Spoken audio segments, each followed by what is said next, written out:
puerta porque está lloviendo mucho aquí. Se está grabando la llamada.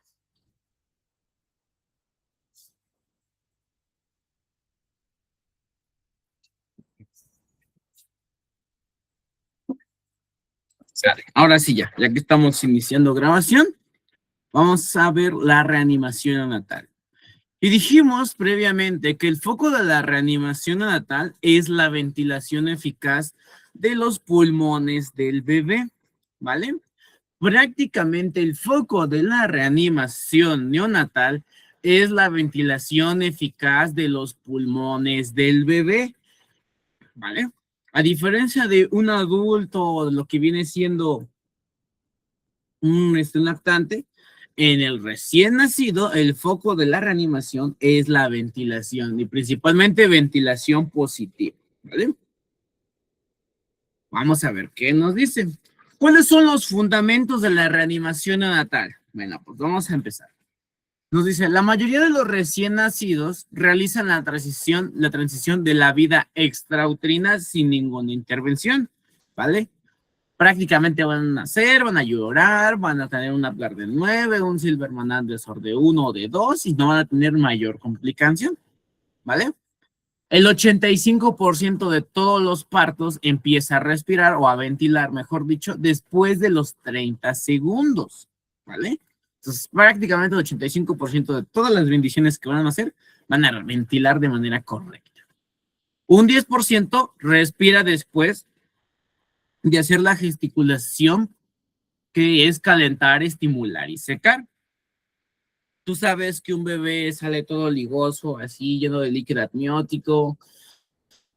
Está frío, hay un cambio importante respecto a la temperatura cuando está en la vida intrauterina y cuando sale al exterior para adaptarse a la vida extrauterina.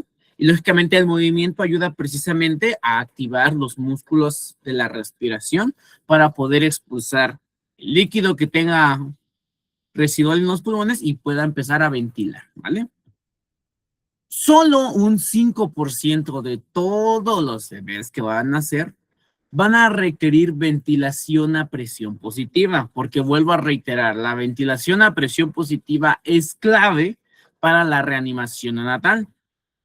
Y de ese 5%, un 2% debe ser intubado, ¿vale? Entonces, prácticamente todo paciente que se adapta a la vida extrauterina no va a tener mayor complicaciones. El 85% de todas las bendiciones que nacen van a empezar a respirar después de los 30 segundos. Hay un 10% por ahí que no respira de manera automática, pero tú al hacer la gesticulación de calentar, estimular y secar, que es lo que estamos viendo en esta imagen, va a respirar. De ese 5% restante, van a requerir ventilación positiva. Y de ese 5% de esos bebés, solo un 2% deberá ser intubado, ¿vale? De 1 a 3 recién nacidos por cada 1000 partos debe recibir compresiones torácicas o medicamentos de emergencia. Prácticamente 1 de cada 1000 bebés o 3 de cada 1000 bebés que nacen van a recibir compresiones torácicas o en su dado caso medicación de emergencia. ¿Vale? ¿Dudas, preguntas ahorita con esto, chicos? Que es, digamos, como que la introducción a la reanimación natal. Lo bonito de la reanimación natal, les digo, yo pongo a varios equipos y pues ahí les pongo, hay simuladores muy padres y ahí intubamos todo el show, pero pues aquí, pues una breve actualización un poco más teórica, pero igualmente hay cosas que tenemos que puntualizar, ¿vale? Y número 1, esto es algo muy importante, ¿vale? La circulación fetal. ¿Alguien sabe qué son los cortocircuitos, chicos? ¿O qué hago yo referencia con los cortocircuitos que existen en la circulación fetal?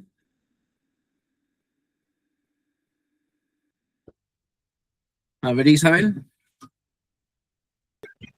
Buenas noches, profe. Buenas Lo que noches. pasa es que en la circulación fetal hay un corte, que no es la circulación como en adulto, ¿no? Que pasa de aurículas a ventrículos a pulmones y regresa a la otra aurícula y ventrículos. Se salta el paso hacia los pulmones. Ok, Me si parece. están en los pulmones, ok, vamos bien. Sí. Muy bien. Como bien lo dijo su compañera Gracias Isabel, lo dijo su compañera Isabel, la circulación fetal no es la misma que tienes tú ahorita, ni la que tiene un niño, ni la que tiene un recién nacido una vez que salió. La circulación fetal ocurre de manera diferente. Este diagrama, que igualmente es del mismo libro que les estoy hablando de la reanimación neonatal, nos dice cuáles son los principales cortocircuitos, ¿vale? Todos vamos a recordar propiamente la composición del cordón umbilical. Aquí lo estamos viendo. Esto que están acá es el cordón umbilical. Y el cordón umbilical sabemos que nace a partir de la placenta. Sabemos que la placenta va a ser ese intermediario, esa glándula temporal que va a generar hormonas, principalmente la progesterona, va a ser el remodelado vascular propiamente del útero para que esas arterias espirales se abran por completo y deje pasar todos los nutrientes hacia el bebé. Y sabemos que está compuesto principalmente de 2 arterias y una vena, ¿vale?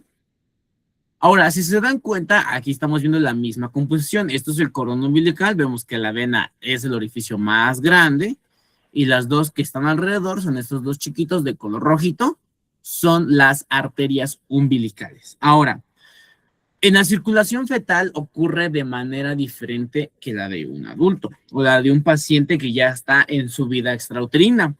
Siempre relacionamos a que nuestras arterias llevan la sangre oxigenada y que nuestras venas llevan la sangre desoxigenada. Que como tal no es que no contengan oxígeno, simplemente la carga de oxígeno es menor. Y los cortocircuitos, lógicamente, como el bebé va a estar recibiendo, o el producto, mejor dicho, el feto, o incluso el embrión, ya después de unas cuantas semanitas, va a estar recibiendo sangre de las arterias espirales, esa sangre no va a tener la misma carga de oxígeno que la mami hace el intercambio en sus pulmones. Ya va a venir con una carga de oxígeno menor. Por lo tanto, yo requiero que esa sangre rápidamente circule por todo el cuerpecito del feto, ¿vale? Por eso la frecuencia cardíaca fetal es muy elevada en estos pacientes. Son estos 5 cortocircuitos. Estos cortocircuitos prácticamente van a ayudar a que la sangre se distribuya de manera más rápida. En la circulación fetal, uno de los principales órganos que tiene mucha relevancia es el hígado.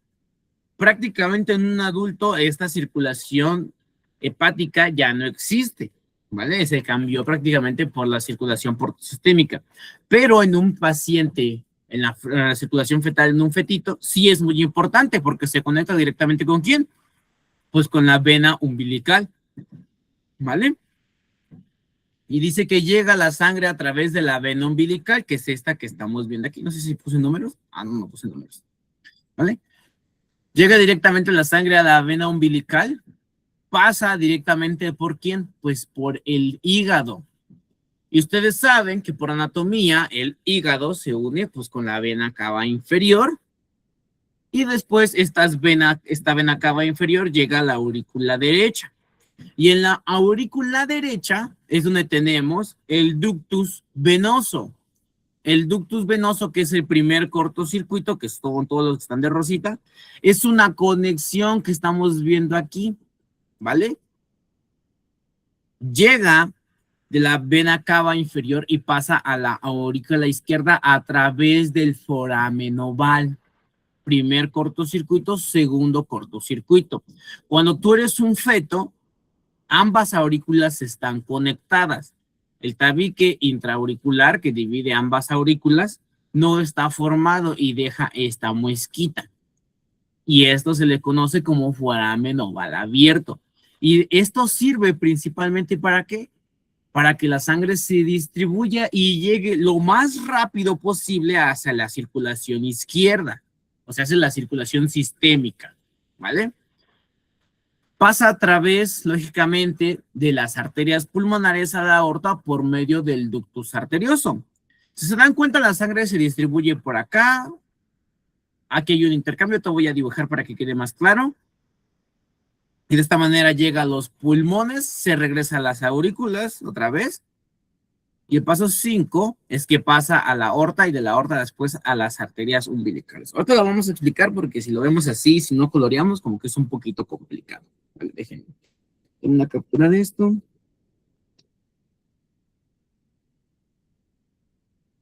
Están ustedes. Roneo.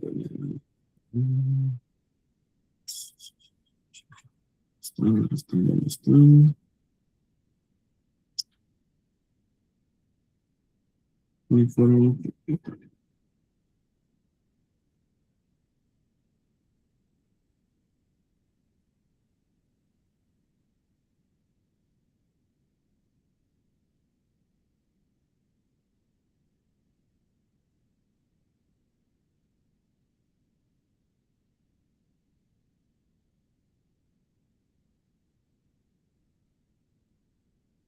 Vale. Todos deberíamos de estar viendo exactamente la misma imagen, pero es la otra pantalla donde yo ya les puedo rayar. ¿Todos estamos viendo esto? Sí, profe. Sí, ok. Vale. Permítame tantito, déjenme contar su mensaje.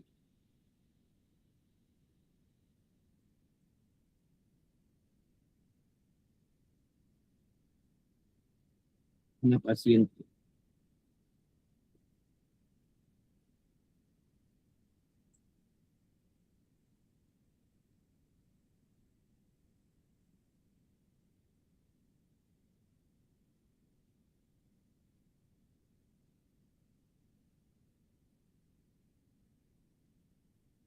Listo. Vale. Entonces vamos a empezar. Recordemos que prácticamente nuestra circulación cuando somos un producto o un feto empieza con el cordón umbilical que dijimos que está compuesto principalmente de dos arterias y una vena, ¿vale? Y aquí lo podemos ver, esto es el cordón umbilical. ¿Qué nos está diciendo propiamente los cortocircuitos? Son prácticamente cortos, o sea, corta el camino para llegar a la circulación sistémica, que de esta manera esta sangre se distribuya de manera correcta hacia todo el cuerpo del feto. Entonces, número 1 nos dice que llega la sangre a través de la vena umbilical, que es esta que estamos viendo aquí.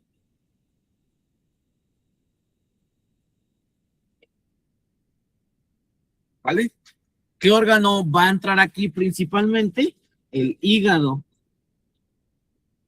El hígado va a formar parte muy importante de la circulación, ¿vale? Y nuestro primer cortocircuito va a ser el ductus venoso. De hecho, voy a agarrar otro color para que se spoile un poquito mejor, ¿vale? Va a ser el ductus venoso, ¿vale? Que es el que estamos viendo aquí. El ductus venoso nace propiamente de quién? De prácticamente el hígado, de los vasos sanguíneos del hígado, que se van a conectar con la vena cava inferior. Esto que estoy poniendo acá. Voy a cambiar de color. Esto que estamos viendo acá es el primer cortocircuito, ¿vale? El ductus venoso, ¿vale? Que va a llegar a la vena cava inferior. Después, como dijimos, esta vena cava inferior se va a conectar con el corazón. ¿Principalmente a qué zona? No, disculpe, en mi imagen no se ve, nada más tengo donde está la primera imagen, ¿Cuál primera imagen? donde está el corazón y el bebé, cordón umbilical y la del cortocircuitos. Pero no ¿eso es lo que estoy explicando? Sí. ¿Sí me escucho bien, chicos? Sí, profe. Bueno, es que aquí está lloviendo mucho en la ciudad, entonces, si en algún momento ven que me corto, pues ahí me mandan un mensaje por WhatsApp, ¿vale? Está lloviendo muy feo. Entonces, bueno, sí estamos explicando esto de los cortocircuitos, simplemente que ahora les estoy rayando en la otra pantalla donde pues puedo propiamente hacerles puntualidades. ¿Vale? Entonces dijimos que vamos a llegar a la aurícula derecha, que es toda esta cavidad. Y en nuestra hermosa aurícula derecha van a ocurrir fenómenos muy interesantes. Llega a la aurícula derecha y aquí pasan dos cosas muy importantes. Número 1, dijimos que a nivel auricular del corazón, tú aquí tienes tus dos hermosas aurículas, aurícula derecha y aurícula izquierda, que cuando eres adulto tienes este tabique intraauricular que hace que la sangre no se mezcle, ¿vale? Está prácticamente esta cavidad tapada con la otra. Pero cuando tú eres propiamente un feto, tienes este pequeño espacio que estoy señalando aquí. Y este pequeño espacio recibe el nombre de foramen oval. Este foramen oval es el segundo cortocircuito, que es el que conecta ambas aurículas, que conecta aurícula derecha con aurícula izquierda, precisamente para llegar lo más rápido a la circulación sistémica o a la circulación mayor o a la circulación que lleva la sangre a todo el cuerpo, ¿vale? Pero no únicamente se queda aquí, sino que también propiamente hay una conexión entre la aorta, ¿vale? Ya estaba aquí, primeramente llegué a aurícula derecha, me brinco hacia la aurícula izquierda, llego a ventrículo izquierdo y después me voy hacia la aorta. De la aorta dijimos que es circulación sistémica. Hay otra unión muy importante que se va a llamar ductus arterioso, que es la que estamos viendo aquí, que es donde se va a conectar propiamente la aorta, ¿qué es esto? Voy a agarrar otro color, ¿vale? Se va a conectar propiamente la aorta con las arterias pulmonares, precisamente porque la sangre que llegó de aquí se regrese por acá y se meta otra vez a la aorta. Prácticamente estos cortocircuitos acortan lo que viene siendo la circulación para rápidamente llegar a la circulación sistémica. Una vez que llega toda la sangre a la circulación sistémica, la aorta se conecta con las arterias umbilicales y se regresa esa sangre, ¿vale? ¿Dudas, preguntas ahorita con esto, chicos? Yo, maestro. A ver, vamos a ver. A ver, dime, Gloria. Maestro, y es por eso, bueno, porque están tapadas las aurículas, que cuando nacen los niños dicen que la mayoría tienen problemas de arritmias. Bueno, regular. Vamos a empezar. Si es una paciente que nació de manera normal, pues sí, puede no presentar arritmias, pero sí su electrocardiograma es un poquito diferente, precisamente porque este foramen oval se va a cerrar de manera solito. Si no se cierra es cuando puede ocasionar soplos y soplos congénitos. Es por eso que un paciente pediátrico puede tener soplos o un tercer ruido agregado y no pasa nada. Pues precisamente por este foramen oval, solito después se va a cerrar. Si no se cierra, pues bueno, ya va a generar otro tipo de patologías, ¿vale? A ver, dime, José. Bueno, entonces por eso dicen que en un bebé la circulación es a la inversa, ¿no, profe? A la inversa propiamente. Ajá. Oiga, profe, y también... Precisamente por estos cortocircuitos. Ajá. También ese foramen oval, ¿qué periodo de tiempo es para que se cierre? ¿Es inmediato o es como va pasando el tiempo? Ok, para que se cierre el foramen oval puede ser desde unos meses, ¿vale? En algunas ocasiones, en los últimos congresos a los que he ido de pediatría, es que dicen que este foramen oval se cierra aproximadamente en menos de un mes, ¿vale? Gracias, profe. O sea, prácticamente en semanas se tiene que cerrar, ¿vale? No es como que se cierre de manera inmediata, porque no nos regeneramos así. Quiere decir que la regeneración de este huequito va a ir poco a poco, al grado de que al final se van a cerrar ambas cavidades, ¿vale? Ok, sí, gracias. No sé si responde tu duda. Sí, gracias, profe. Entonces, vean, estos son los, al contrario, estos son los famosos cortocircuitos. ¿Cuáles son los principales cortocircuitos? Ya dijimos, el ductus venoso, que es prácticamente donde está. La combinación de la vena umbilical que entra en el hígado y se conecta con la vena cava inferior. El foramen oval, que es el que estamos viendo acá. Ductus venoso es el primero. Foramen oval, que ya es el que más hablamos. Y por último, el ductus arterioso, que es el que me habla principalmente de la conexión que tiene ¿quién? Que tiene la aorta con las arterias pulmonares, que es el que está aquí. Profe, Ajá. el ductus venoso es el que se cierra a la hora del nacimiento. Ajá, el ductus venoso es el que se cierra a la hora del nacimiento. No necesariamente, el ductus venoso se cierra aproximadamente de 7 a 14 días. De hecho, es por eso que cuando nosotros en urgencias colocamos un catéter umbilical venoso, los días que tenemos de terapia para ocupar ese acceso intravenoso es de aproximadamente 7 días, una semana, porque después este acceso, esta conexión de circulación se va a desaparecer. Ah, ok. Y por eso cuando más adelante lo vamos a ver, que cuando colocamos un catéter umbilical venoso, hay que medir de manera correcta, porque si no, podemos causar daño hepático. Porque el cordón umbilical va de aquí hasta acá, y hasta qué órgano llega, pues hasta el hígado. ¿Vale? Ok, va. Gracias, profe. No, al contrario. Bueno, chicos, entonces esto sí, apúntenlo, chicos, pónganlo ahí de color rosita, remárquenlo, porque sí voy a preguntar cuáles son los cortocircuitos. Muy importantes para la circulación fetal. Como les vuelvo a reiterar, la circulación de un paciente fetal, un fetito, es diferente, es al revés con su compañero a la inversa. Por eso, la cantidad de oxígeno que contiene esa sangre es muy pequeña y la manera de poder darle la mayor eficiencia a esa sangre con poca cantidad de oxígeno es haciendo estos brincos en el sistema circulatorio para llegar a la circulación mayor o pulmonar y de esta manera poder utilizar al máximo esta cantidad de oxígeno, ¿vale? ¿Dudas, preguntas ahorita con esto?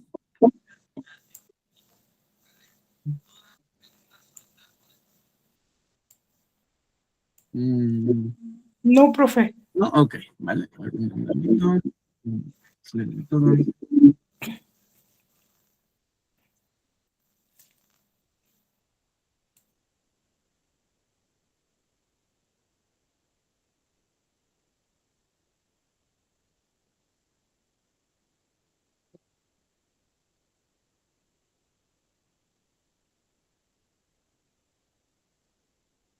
Vale, entonces nos habíamos quedado en esto.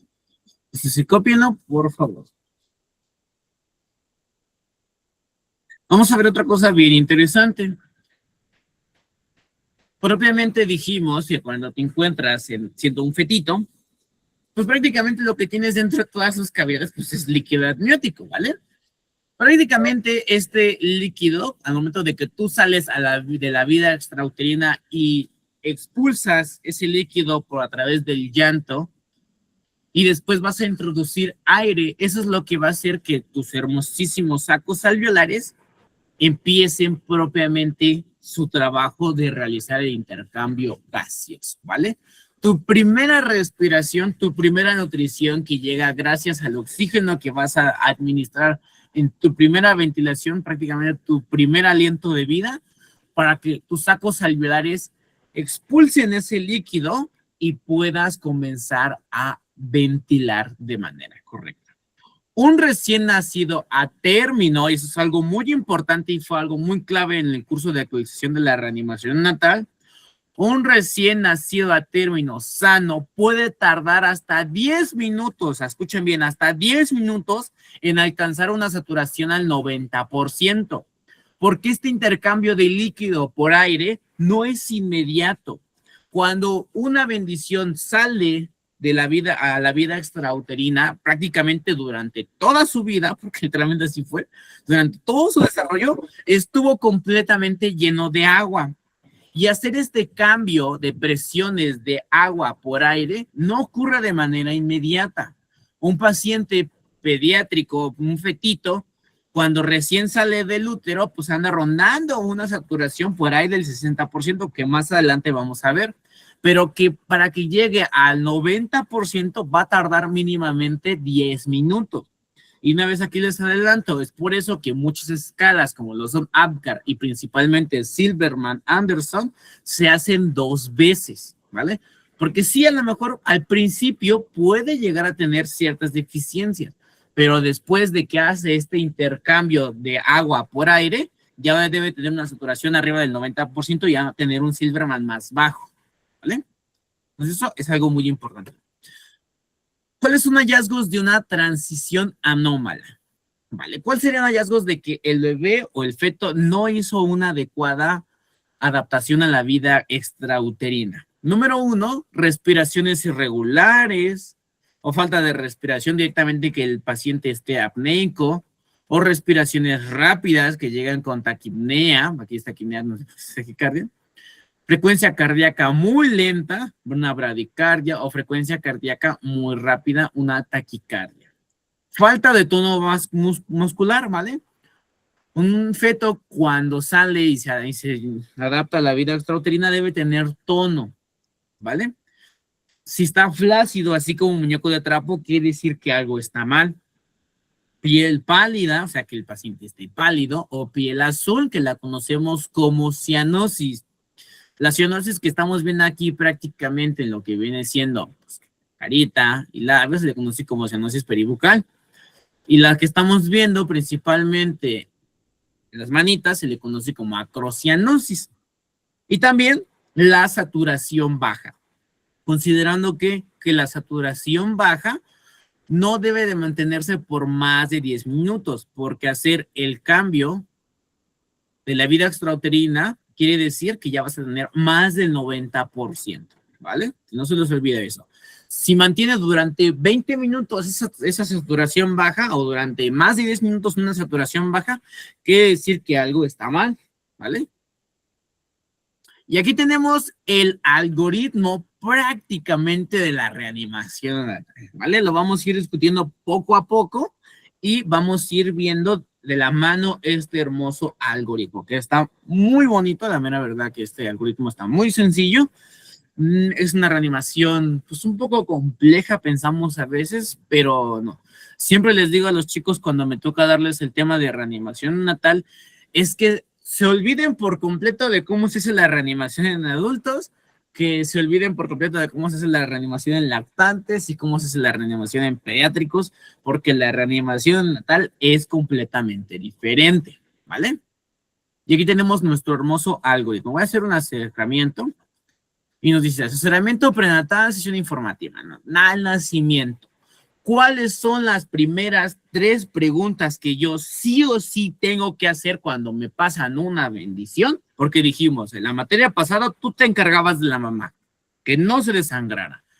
Tú lo que hacías con el producto era, sabes que está muy grave, te toma, es tu obligación. Ahora a ti te toca recibirlo y a ver qué haces, ¿no? Y aquí dice, las primeras 3 preguntas fundamentales para la reanimación natal es, ¿nació a término? O sea, si tiene una gestación a término, ¿tiene buen tono, respira o llora? Eso es algo súper importante. Nació a término, tiene buen tono muscular, respira o llora. Ah, bueno, sí, pues bueno, ya.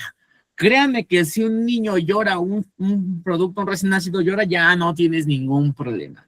Pero cuando no llora, ahí sí, preocúpate, ahí sí, llámale a Dios, ¿vale? Entonces, sí, ya hace estos 3, nació a las 38 semanas, tiene buen tono y está llorando, pues, ¿sí? Permanece con la madre durante los pasos iniciales, la atención de rutina y la evaluación continua. Si no, ¿qué es lo que tengo que hacer? Pues mi estimulación muy temprana. Como le dije, el producto, el recién nacido, pues nace completamente lleno de líquido amniótico. Y ese líquido amniótico es extremadamente ligoso. No sé si tengo aquí compañeros que hayan estado en partos. Les decía a sus compañeros en la materia anterior que yo tuve la desfortuna o la fortuna de ir a estar con una paciente en expulsión y pues me tocó a mí recibir a la bendición. No sabía cómo era un parto y pues me llené de líquido amniótico. Entonces les puedo decir que un líquido amniótico tiene una sensación viscosa, ¿vale? Entonces, debemos primeramente calentar, estimular y secar, ¿vale? Calentar porque los recién nacidos pierden calor muy rápido. Debemos de secar precisamente porque están bien ligosos y con esta estimulación ayudamos a que se llenen sus pulmoncitos de aire y aspirar en dado caso de que sea necesario, ¿vale? Esos son los primeros pasos. Dijimos que el 85% de todos los pacientes van a respirar y llorar sin ningún problema. El otro 10% con calentar, estimular y secar sin ningún problema. Un 5% iba a requerir ventilación a presión positiva y es a lo que vamos. ¿Tiene apnea o jadea o boquea? No, ok. Si no tiene apnea, no boquea. Y si dicen qué es boquear o jadear, pues imagínense cuando sacan un pescadito propiamente del agua, ven cómo está en la boca. Bueno, eso es boquear, ¿vale? No, bueno, presenta dificultad de respiración o cianosis persistente. Sí, si el paciente no boquea, pero sí tiene cianosis persistente, tenemos que abrir la vía aérea, aspirar si es necesario, colocar el oxímetro de pulso, la administración de oxígeno suplementario si es necesario, que más adelante vamos a ver videos sobre cómo administrar de manera correcta el oxígeno, porque luego hacen cada cosa. Y también, si lo amerita, utilizar una terapia de presión continua, el famoso CPAP. Y aquí está la hermosísima tablita de la saturación de oxígeno. Como les dije, al minuto 1 que nace el bebé, no va a saturar al 100% porque sus pulmones están llenos de agua. Y para cambiar este líquido por aire, pues tienen de pasar mínimamente 10 minutos. En aproximadamente 10 minutos dijimos que tenía que llegar al 90%, que es la media que está aquí. Entonces, esta relación de minutos es muy importante, ¿vale?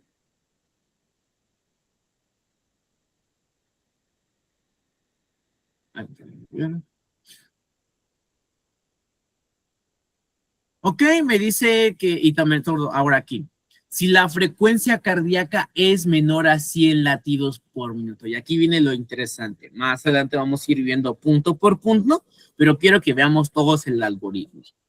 Ok, si la frecuencia cardíaca es menor de 100, aquí sí viene lo bueno. Si la frecuencia cardíaca es menor de 100, yo tengo que iniciar sí o sí con la ventilación a presión positiva, colocar lógicamente el oxímetro de pulso y considerar el uso de monitor cardíaco. ¿Ya diste ventilación a presión positiva? Más adelante vamos a ver cómo se da esa ventilación a presión positiva, porque no es igual que un paciente adulto, un lactante, no es igual, es muy diferente. Sí, bueno, si ya dimos nuestra ventilación a presión positiva, ¿qué ocurre? ¿Sigue siendo menor de 100 latidos por minuto o no? Que con la ventilación positiva que ya le diste, bueno, ya, pues ya, cuidados posteriores a la reanimación. Si sigue con la frecuencia cardíaca menor a 100, número 1, tenemos que garantizar que estemos dando de manera correcta las ventilaciones a presión positiva. Considerar incluso el uso de una intubación o de un dispositivo supraglótico o una mascarilla laringea y lógicamente la monitorización cardíaca. Ok, tú ya verificaste que la ventilación a presión positiva, pues sí se están dando de manera correcta, ya hiciste tu mnemotecnia Mr. Sofa y todo eso, que más adelante vamos a ver de qué se trata. Y no, ¿ahora qué crees? Tu frecuencia cardíaca ahora está por debajo de 60. ¿Qué sigue inmediatamente aquí? Bueno, utilizar un tubo, una mascarilla laringea y sobre todo lo más importante, las compresiones torácicas. Y aquí es donde se tiene que coordinar la ventilación a presión positiva y el oxígeno al 100%. Al igual que si se amerita un acceso intravenoso de emergencia. Aquí nos marca el catéter umbilical venoso, pero sépanse que existe otra vía que es el acceso intraóseo. Seguimos valorando mi hermosa frecuencia cardíaca. Si sigue menos de 60, se vuelve a repetir todo esto. Y si no funciona, bueno, tenemos que administrar adrenalina intravenosa, ya sea por el catéter umbilical venoso o el acceso intraóseo, cada 3 o 5 minutos. Más adelante vamos a ver la dosis, porque no es una ámpula como en los pacientes adultos. Y si la frecuencia cardíaca se mantiene por debajo de 60, considerar hipovolemia o considerar neumotórax, ¿vale? Entonces vean todo lo que es el algoritmo. Aquí nada más lo mencionamos, pero quiero que lo conozcan, lo vean. Vamos a ir viendo punto por punto. Sobre todo esto, porque a veces se espantan con la saturación y sépanse que al minuto 1, 60. 10 minutos ya tiene que estar en la media de 90% de su saturación de oxígeno, ¿vale? Vamos a explicar punto por punto, pero quiero que mientras vean cómo es nuestro hermoso algoritmo de la reanimación neonatal, ¿vale? ¿Dudas, preguntas ahorita con esto? Vamos a puntualizar punto por punto, no se preocupen. A ver, dime, Gloria. ¿Sí me escucha, Ujú. maestro? Bueno, en aquellos tiempos, cuando yo empecé, la famosa nalgadita que se les daba ya no se da o No, eso ya no se da, no, ya no. Precisamente esa, ahora sí que esa nalgada o ese estímulo, pues hace era mucho. para que llorara y expulsara propiamente pues el líquido que se tenía. Actualmente sabemos que no es necesario pues causarle más sufrimiento al producto del que ya tiene pues al salir de un ambiente súper controlado como lo es el útero al ambiente pues, normal. Entonces simplemente con calentar, estimular y gesticularlo bien es más que suficiente, ¿vale?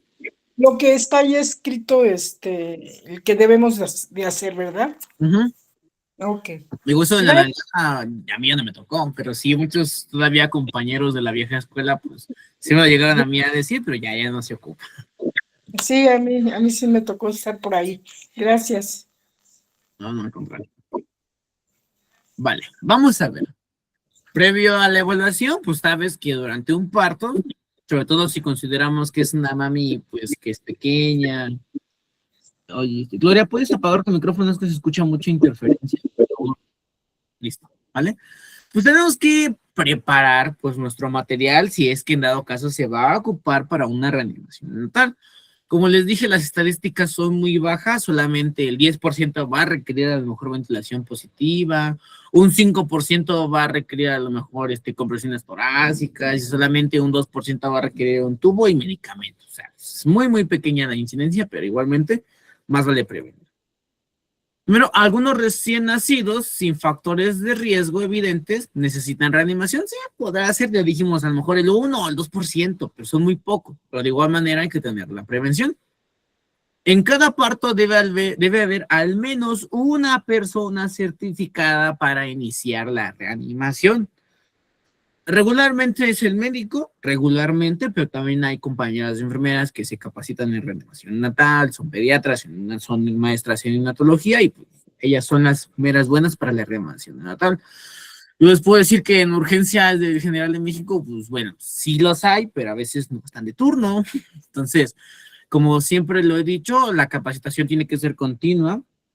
No es porque meramente ya se vaya a caducar tu ACLS, tu BLS, tu reanimación natal, tu PALS y tu ATLS, lo vas a volver a tomar, sino más bien lo que pasó conmigo es que se pongan a estudiar y yo me quedé caducado 3 meses, pero aún así seguí estudiando.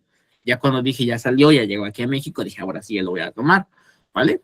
Pero precisamente nosotros tenemos que irnos capacitando y en una reanimación natal, mínimo una personita tiene que estar calificada para la reanimación. Si hay factores de riesgos presentes, o sea que a lo mejor el paciente pues sea prematuro, la mamá tenga preeclampsia, eclampsia, pues mamá haya tenido alguna afección inmunológica como la enfermedad hemolítica del recién nacido, que se haya presentado una hemorragia obstétrica, bueno, ahí son factores de riesgo, ¿vale? Entonces al menos ahí se requieren 2 personas certificadas y calificadas para la reanimación. Tener todos los suministros y equipos necesarios para una reanimación completa, disponibles de manera inmediata. Y es aquí donde a veces yo les digo a los chicos, si vas a un hospital privado, pues ahí sí exígelo porque se le está cobrando al paciente. Mi hermoso IMSS y pues ya sabes, incluso el ISSSTE, donde hemos estado en el ISEM, ISEMIN, que pues bueno, pues tiene material. Pero ya si te vas a un hospital general, por ejemplo, el Hospital General de México, donde estuve también en el Fernando Quirós, que son hospitales generales que, híjole, les puedo decir que el material que tenemos es súper limitado, pero igualmente tratar de tener todo lo necesario para una reanimación, ¿vale? Si no se tiene material, hay técnicas muy, muy interesantes que vamos a ver, porque a veces suena bien bonito decir, sí, pero toma tu dispositivo, bueno, pues no tengo. Bueno, pues pídelo, pero ya lo pedimos y no lo compran. Entonces hay que saber adaptarse a todos los escenarios posibles, ¿vale? Y estos son los factores de riesgo, sacado precisamente del libro, que nos dice cuáles son los factores de riesgo perinatales que aumentan la probabilidad de que se necesite una reanimación neonatal. No vamos a mencionar todos porque son muchos, vamos a mencionar algunos muy puntuales. Como les decía, la edad del gestante es importante. Si es menor a 36 o 37 con base en la norma oficial mexicana, que es cuando nos dice que el producto está terminado, pero que muchas bibliografías, incluido la AJA, nos dicen que 36 ya es buen número. Pero nuestra guía de práctica clínica nos dice que hasta las 37, idealmente. Si es menor, bueno, puede haber complicaciones de una reanimación natal. Si es mayor a las 40 semanas, a las 41 semanas de gestación, igualmente. Te digo preeclampsia y eclampsia, hipertensión materna, que sea en gestación múltiple, que de anemia fetal, polidramios, oligodramios, o sea, problemas con el líquido amniótico, ahora sí que deformaciones o anomalías significativas en el feto, o sea, muchísimas cosas, ¿vale? Factores de riesgo intraparto, parto por cesárea o de emergencia, parto por sepsis o con ventosas, parto de nalgas u otra anomalía, que el bebé venga al revés, que luego a veces va un poco menos frecuente, pero llega a pasar. Frecuencia cardíaca fetal en categoría 2 o 3, que ahorita vamos a ver qué es esto. Anestesia materna general. Terapia materna con magnesio. El magnesio también tiene aquí un poco de importancia porque dijimos que el magnesio es un protector neurológico que ayuda a la hiperexcitabilidad de los neurotransmisores y por eso hace que precisamente mami en eclampsia o preeclampsia, principalmente en eclampsia, pues no tenga daño neurológico, pero este magnesio no únicamente se va a quedar en mami, sino que también a través de la circulación placentaria pues va a pasar al feto y puede ahí causar pues algunas manifestaciones en el potencial de acción del producto. Desprendimiento prematuro de placenta, hemorragias, hay muchísimo. ¿Qué es esto de patrón de frecuencia cardíaca fetal categoría 2 o 3? Bueno, pues es esto, ¿vale? A ver si quieren tomar una foto. Categoría 1, 2, categoría 1, 2, 3. Intermedio y anormal. Lo normal, bueno, pues todos los signos vitales que puede tener un feto para no considerarlo anormal. Que ese intermedio incluye todos los trazos no identificables como categoría 3. Que vamos a ver cuáles son los casos no cuantificables como categoría 3. Número 1, ausencia de la variabilidad de frecuencia cardíaca fetal son los siguientes. Número 1, que lo más común que se tenga bradicardias, desencadenaciones variables, desencadenaciones tardías recurrentes o patrones de frecuencia cardíaca inusuales, ¿vale? Esta es prácticamente la categoría de monitoreo de la frecuencia cardíaca de categoría 1 a 3, que es la que precisamente nos puntualizan acá, ¿vale? Entonces ven que hay muchísimas causas por las cuales un pacientito va a requerir, pues propiamente, pues una reanimación neonatal. Digo, son muchas, así que pueden checar todas, pero se dan cuenta los más comunes, pues aquí en mi hermoso México, pues eclampsia, preeclampsia y pues hemorragias obstétricas. O a veces, pues edad que está, aquí no vienen también, pero la edad de la madre es algo importante, ¿vale? Si es una mamá muy grande, pues puede relacionar la eclampsia, preeclampsia, pues una mamá muy joven, muy joven, embarazada adolescente, pues también puede mucho a veces requerirse una cesárea de urgencia y entre otras cosas, ¿vale? Vale, preguntas que se tiene que hacer antes de cada parto. ¿Cuál es la edad gestacional previa? Ya con base a su regla para identificar la fecha probable de parto y más aparte de sus consultas prenatales para saber cuál es la edad gestacional que tiene ese producto. El líquido amniótico está limpio, también es importante. A veces puede haber presencia de meconio, o sea que el bebé se haya hecho del baño dentro de lo que me dicen de la cavidad uterina y pues, genera ahí algunas complicaciones. Hay más factores de riesgo, a lo mejor, no solamente los que puse acá, a lo mejor mamá es diabética, mamá hipertensa, mami con alguna enfermedad crónico-degenerativa, como puede ser algún tipo de cáncer, VIH, o sea, cualquier otra patología anexa a mami. Dice, ¿cuál es nuestro plan de manejo del cordón umbilical? También es algo importante. Este es el meconio, como les decía, la bendición o el producto se hace del baño dentro de la cavidad uterina y por eso el líquido amniótico sale precisamente de ese color verdoso. ¿Vale? Como les decía, en nuestro plan del cordón umbilical, si el bebé respira, llora y tiene buen tono muscular, pues se pasa con su mami, se hace contacto piel a piel y pues ahí se queda, ¿no? No hay ningún problema. Pero si la bendición no tiene buen tono, lo tienes que estimular, calentar ese carro, pues se corta el cordón umbilical y se reanima aparte de mami, ¿vale? Lo que les decía, todos los equipos multidisciplinarios de nuestras hermosísimas áreas de la salud, no solamente estoy hablando de urgencias, la terapia, no, todos los servicios, debemos de hacer nuestras sesiones informativas con el equipo antes de la reanimación, o sea, hacer simulaciones. Yo personalmente cuando me tocó a mí dar clases en el hospital es bien feo porque terminas una guardia horrible donde todo está extremadamente lleno. Intentas darte pues, apoyo, hacer pequeñas simulaciones, pero a veces es muy complicado. En teoría, todos deberíamos de hacer simulaciones antes de que llegue la emergencia. Les voy a reiterar, no en todos los hospitales se puede hacer eso. Por ejemplo, yo que estoy en urgencias, bueno, pues ahí creo que nunca he visto una simulación porque siempre está lleno.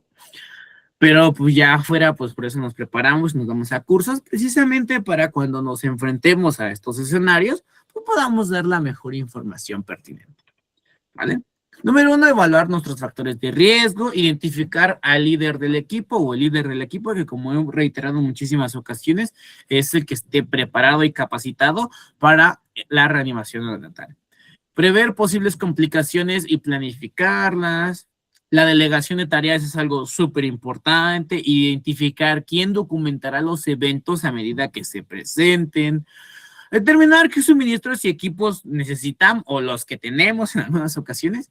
Y también identificar cómo pedir ayuda adicional, ¿vale? Eso es algo muy, muy importante. Entonces tenemos siempre, antes de que ocurra la emergencia, capacitarnos entre nosotros mismos, precisamente para tener una mejor respuesta ante un escenario real, que fue lo que se nos dio en esta última capacitación de reanimación neonatal de actualización del 2025, donde que decía que todo equipo multidisciplinario, independientemente de qué área se encuentre, ya sea urgencias, medicina interna, pediatría, terapia, tenemos que hacer simulaciones para cuando llegue el escenario real, pues tener propiamente una mejor identificación de todas las áreas de oportunidad, ¿vale? Entonces, en teoría tenemos que hacer esto, muchas veces yo sé que no se hace, pero pues es algo que se nos recomienda, ¿vale? Vamos a ver cuál es la lista de comprobación rápida del equipo para la reanimación natal, para el raneo. ¿Qué es lo que yo necesito para hacer una buena reanimación natal? Esta propiamente son las cosas que se necesitan. Tú dirás, bueno, a ver. A veces lo del calentador precalentado, híjole, esto no lo tenemos. En una toalla, pues ahí nos ayuda. Toallas o mantos calientes, bueno, eso como que sí, sensor de temperatura y su funda para reanimación prolongada, bueno, esto pues, yo en urgencias no lo tengo, pero pues les decía, con que tengan toallas y los calienten, no sé que no es suficiente. El gorro, bueno, pues un gorro normal, bolsa de envoltorio de plástico, o sea, colchón térmico, híjole, daría lo que fuera por tener un colchón térmico, yo al menos en mi servicio nunca lo he visto, solamente lo he visto en la privada, en el famoso Hospital Español. Yo en general de México no tengo, mucho menos cuando estoy aquí en Pedro López tampoco. ¿Vale? La perilla de succión, esta sí la tengo, esta pues la puedes comprar, no es muy cara. Una sonda de aspiración, creo que también. Aspirador traqueal, bueno, pues, estetoscopio, eso sí lo tenemos. El flujómetro, eso también porque es fijo de pared. Entonces aquí vienen algunos dispositivos mínimos que tú requieres para hacer una buena reanimación neonatal, los mínimos, ¿vale? Porque hay más, pero esos son los mínimos que tú requieres para una reanimación neonatal exitosa. Como les digo, el colchón térmico pues, yo no lo tengo, el calentador tampoco tenemos, ¿vale? Entonces hay algunas cosas donde tenemos deficiencias, pero aún así, como nos decían en el curso y en la última actualización, que tenemos que trabajar con lo que tenemos, ¿vale? Digo, desafortunadamente todas estas actualizaciones pues vienen de la AJA, la Organización Americana del Corazón, de la Asociación Europea del Corazón, de Islandia, prácticamente países de primer mundo. Que cuando lo adaptamos aquí a Latinoamérica es un poquito complicado porque no tenemos la misma infraestructura, ¿vale? Y le quiero hacer una pregunta, ¿cuántos de aquí han visto un colchón térmico? Es que es un servicio que diga, yo estuve en reanimación natal y sí tenía colchón térmico. Alguien de aquí dice, yo sí lo tengo. O no, nunca lo han visto. En el hospital. Profe. A ver, levante la manita. A ver, Trinidad. Perdón, profe, yo nunca lo he visto, no. estoy en primer nivel y difícilmente No, bueno, en primer hay nivel. Sí. atenciones de Difícil. parto ni nada de eso. Ok, no te preocupes. A ver, Patricia. En el Hospital General, en Tula, Ujú, sí tienen un colchón térmico, de hecho, es la cunita, o sea, el calentador, ujú. y debajo de ese calentador está ese colchón térmico, pero es tan antiguo que ya no sé. Que ya casi ya está más para allá que para acá. Pues De esa es hecho, ya otra no cosa, sirve. ya no ve. Esa es otra cosa que iba a decir. A veces se tiene el equipo, pero como yo les puedo decir que hay equipo en el Hospital General que es más viejo que yo, así literalmente. Entonces a veces ya no sirve. Está ahí simplemente para decir que, pues mira, ahí está el material, pero pues de que funcione y sea eficiente, eso es muy diferente. Entonces hay que arreglárnoslas. O sea, yo siempre he defendido y yo lo he visto que enfermería es una de las carreras que más resuelve en los hospitales, que tiene mucha creatividad. Yo lo he visto en muchísimas compañeras que llevan más de mi edad de servicio, incluso más, y veo que la saben de todas. Les digo, entonces enséñenos, porque al final de cuentas, el día de mañana que usted se jubile, pues, ¿quién nos va a ayudar? Entonces, hay que compartir todos esos conocimientos, chicos, ¿vale? Vamos a ver, ¿cuáles son los pasos iniciales del recién nacido? ¿Cómo se evalúa a un recién nacido inmediatamente después del parto? Así, inmediatamente una vez que el gineco, el médico o la enfermera que está teniendo el parto te pase a la bendición, ¿qué es lo primero que tienes que hacer? Número uno, saber si el bebé nació a término. ¿Y cómo nos damos cuenta de que el bebé nació a término? No me voy a poner a hacer ahí capurro directamente, sino que también, lógicamente, la mami, como lo vimos en la materia anterior, mínimamente tuvo que realizar sus consultas prenatales. Mínimamente. Como reiteramos en la materia anterior, lo mínimo que se requiere son 5. Mínimo 5 consultas. Pero como les digo, cada paciente y cada embarazo se va a individualizar. Han llegado pacientes ya expulsivas que ni una consulta han tenido, o nada más tuvieron la primera y no regresaron a la otra. Entonces, ahí ya es un factor de riesgo. Número uno, ¿el bebé tiene buen tono muscular? O sea, que el bebé tenga buen tono, que no esté como muñeco de trapo. Ah, ok. Y otra pregunta, ¿el bebé respira o idealmente llora? Como hacía su compañera Gloria hace muchos ayeres, pues les da una nalgada precisamente para que lloraran. Actualmente ya no es necesario darle más sufrimiento al paciente que ya está teniendo, ¿vale? Pero esas son las 3 preguntas iniciales. El bebé parece haber nacido a término, o sea, sí está a término, tiene buen tono muscular, respira o llora. Son las principales 3 preguntas que yo me tengo que hacer cuando tengo a la bendición y me lo pasan, ¿vale? Por ejemplo, ¿qué pueden decirme de este bebé? A ver, levanten la mano y díganme, ¿cómo ven a este bebé? A este producto.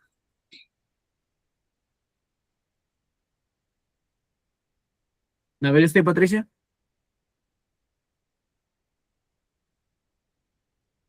¿Te escuchamos?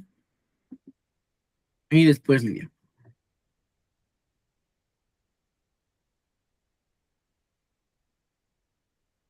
Ok.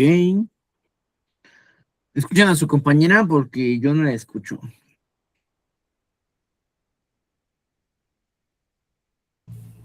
No se escucha, No, no profe. se escucha nada. A ver, Patricia, checa tu audio. Si no, mientras, a ver, Lidia, eres la segunda. ¿Qué nos puedes decir de esta bendición? Pues a simple vista se ve que el bebé tiene buen peso, tiene Ajá, buen tamaño, ok. tiene buena coloración, Ah, parece que está llorando ajá, pues parece que está y, llorando. ajá, y pues que le están dando calor también. Ajá. Entonces, Lo ¿tiene están buen tono chupando, le están muscular? dando calor. Sí. Sí. Sí, tiene buen tono muscular, ¿vale?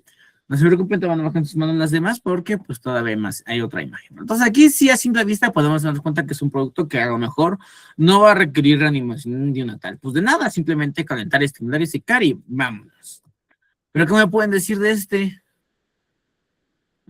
otro producto? A ver, Isabel, eres la que dejaste tu manita levantada. ¿Qué nos puedes decir de esta otra bendición? Profe, pues el bebé no se ve con buen tono, incluso se ve con bajo peso. Se ve chiquito, a lo mejor no en Ajá, este no se ve, término. sí, no se ve reactivo. El otro bebé pues se veía, ya estaba abriendo, pues queriendo llorar, o se veía que a lo mejor ya estaba llorando. Este bebé no tiene tono, no se ve que tenga buen peso, no está reactivo. Ok. Incluso la cabecita la tiene muy alargadita, que posiblemente estuvo en un trabajo de parto complicado o prolongado, porque se hizo la cabecita muy larga, quiero pensar yo. No Ok, sé. puede ser, a lo mejor no lo vemos, pero a lo mejor puede estar. Entonces, sí podemos diferenciar a simple vista cuál está bien y cuál está muy mal. Pues sí, sí se puede. Entonces, eso es lo primero que yo me tengo que dar cuenta, ¿vale? Muchas gracias, Isabel. Vamos a ver. Y lógicamente, una de las principales escalas que utilizamos propiamente para pues, ver los cuidados iniciales de recién nacido, pues es la escala de Apgar. ¿Vale? Apgar proviene principalmente, es un acrónimo de, pues, 5 cosas que yo le voy a evaluar a esa bendición, ¿vale? Que evalúa, pues, prácticamente la adaptación a la vida extrauterina. Y la A me habla principalmente de apariencia, me habla del color. Un bebé tiene que pues, estar propiamente rosadito y después, si se pone de color azul, que dijimos que es cianosis. Acrocianosis me habla principalmente de la cianosis periférica, las de las manos, ¿vale? La de los pies. Previamente cianosis peribucal quiere decir que ya está más avanzada, ¿vale? Ahora, otra cosa importante, la P me habla la de pulso, ¿vale? Dijimos que el pulso va a ser uno de los parámetros iniciales para determinar si el paciente requiere o no de ventilación a presión positiva. Si la frecuencia cardíaca está arriba de 100, pues prácticamente no requiere nada con base en nuestro algoritmo. Si dice que tiene menos de 100, pues quiere decir que va a requerir a lo mejor ventilación a presión positiva. Y si está ausente, pues bueno, pues tiene 0, ¿no? La G de nuestro hermoso acrónimo nos habla principalmente de la gesticulación. Principalmente nos damos cuenta de que un bebé tiene buena gesticulación, pues porque llora, ¿vale? Tiene un buen estornudo y pues a través de ese llanto elimina el exceso de líquido que tiene en la cavidad pulmonar para darle paso al oxígeno y de aquí a 10 minutos llegue a más del 90% de saturación. Entonces, si llora, bueno, ya la armamos. Si tiene algunos gestos, bueno, pues le puedo dar un punto, pero si no hay respuesta, como el otro bebé que vimos, aguas ahí, ¿vale? La A me habla principalmente de actividad, haciendo referencia al tono muscular. Un bebé no puede estar como muñeco de trapo, ¿vale? Que esté flácido, así como que vimos, ¿vale? Si está flácido, no tiene buen tono, bueno, no tiene ningún punto. Si tiene una que otra flexión discreta, como que intenta moverse, a diferencia del otro que dice su compañero, el primer bebé que vieron que estaba rosita, grandote y casi se movía, bueno, pues ahí sí tenía buen movimiento. Y por último, la R me hace referencia a la respiración, principalmente si la ventilación o la respiración es regular y si hay un llanto fuerte. Por lógica, creo que nosotros sabemos que si un bebé tiene un llanto fuerte, pues, está haciendo una buena respiración. A lo mejor la respiración es débil y irregular, bueno, está respirando, pero cuando no respira, aguas ahí. Entonces, Apgar es una escala que sí o sí tenemos que conocer, ¿vale? Son 5 parámetros y se evalúa cada cuánto, al primer minuto y después a los 5 minutos de vida.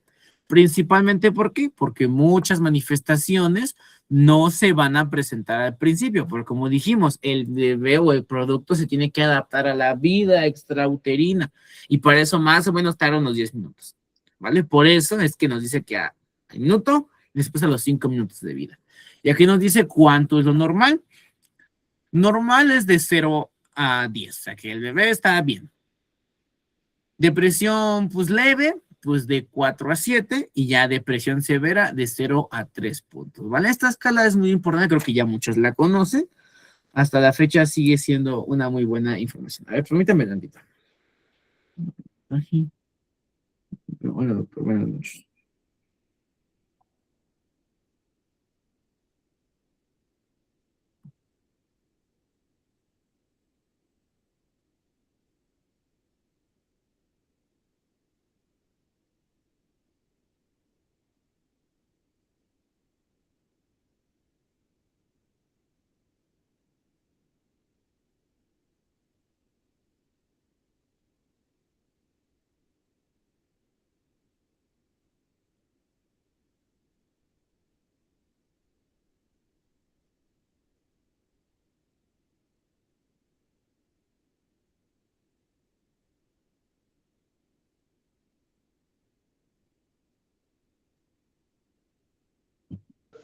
No se escucha.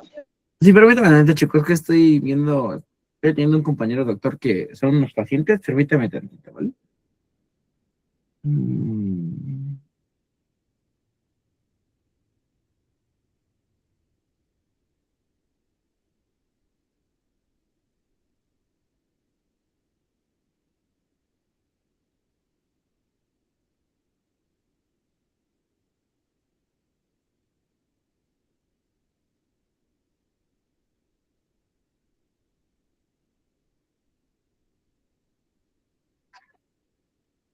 Mm. A ver, permítame un momentito. Pues sí, mejor creo que voy a recibir una llamada. Buenas noches.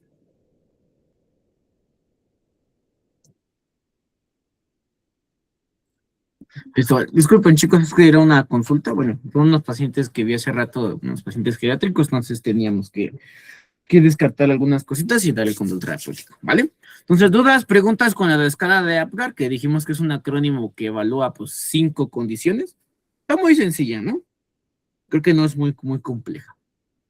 Ahora vámonos con la que a lo mejor sí es un poquito difícil o un poquito más de expertise para poder realizarla de manera correcta. Un punto aquí importante. Apgar, entre más puntos tenga, mejor está el producto. Silverman, entre más puntos tenga, más grave está el producto.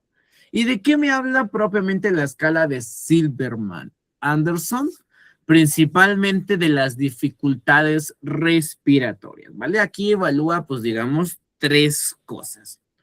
Número 1, nos habla de la disociación toracoabdominal. Como bien tú recuerdas, en nuestras primeras clases de anatomía pediátrica dijimos que cuando eres un bebé, la cabeza es extremadamente grande, el tórax está más comprimido, requieres de mayor distensibilidad torácica, mayor compliance, y requiere lógicamente ayuda de los músculos abdominales para realizar una buena ventilación, ¿vale?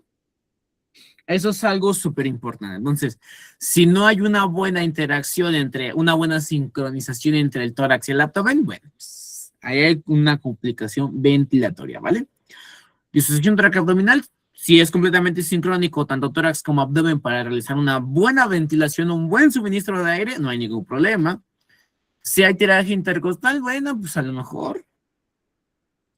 Por ejemplo, si hay retracción sifoidea, aleteo nasal y quejidos respiratorios, ¿vale? La disociación toracoabdominal, dijimos que el abdomen tiene que sincronizarse.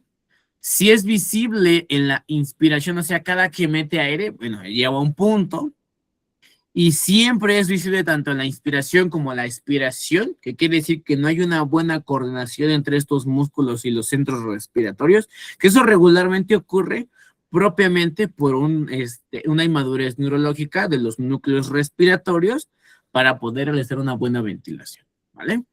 El tiraje intercostal, que dijimos que hay músculos accesorios de la ventilación y uno de los principales, pues, es los intercostales.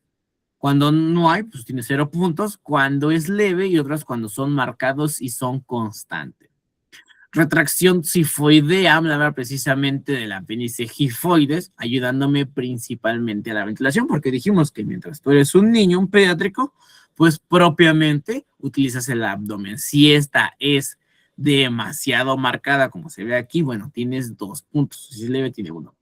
El aleteo nasal es otra cosa que igualmente en un paciente pediátrico se nota mucho, se ve cómo se abren y se cierran sus fositas nasales. Si es leve, tiene 1 punto, si es marcado, tiene 2 puntos. Y el quejido respiratorio, o sea, que tengas ruidos audibles, ¿vale? Ruidos agregados a la ventilación o la respiración. Si no hay, pues tiene 0 puntos. Si es audible únicamente con estetoscopio, tiene 1 punto. Y si es audible a la distancia o únicamente así al oído, pues tiene 2 puntos. Entonces, recuerden esto.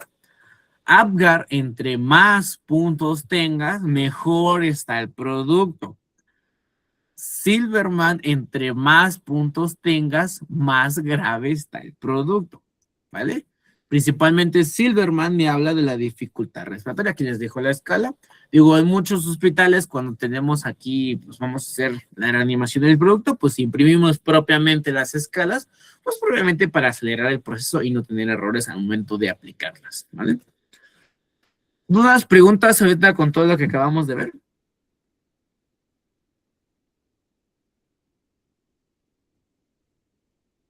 Compañera Isabel, tienes tu manita levantada, ¿quieres preguntar algo? No, profe, la dejé así, ya Ah, ya ok. la quité. No te preocupes, ¿vale? Entonces, ¿cuáles son los pasos iniciales? Ya dijimos, yo sé que suena repetitivo, pero es pregunta de examen porque siempre es algo que olvidamos a veces de la reanimación natal.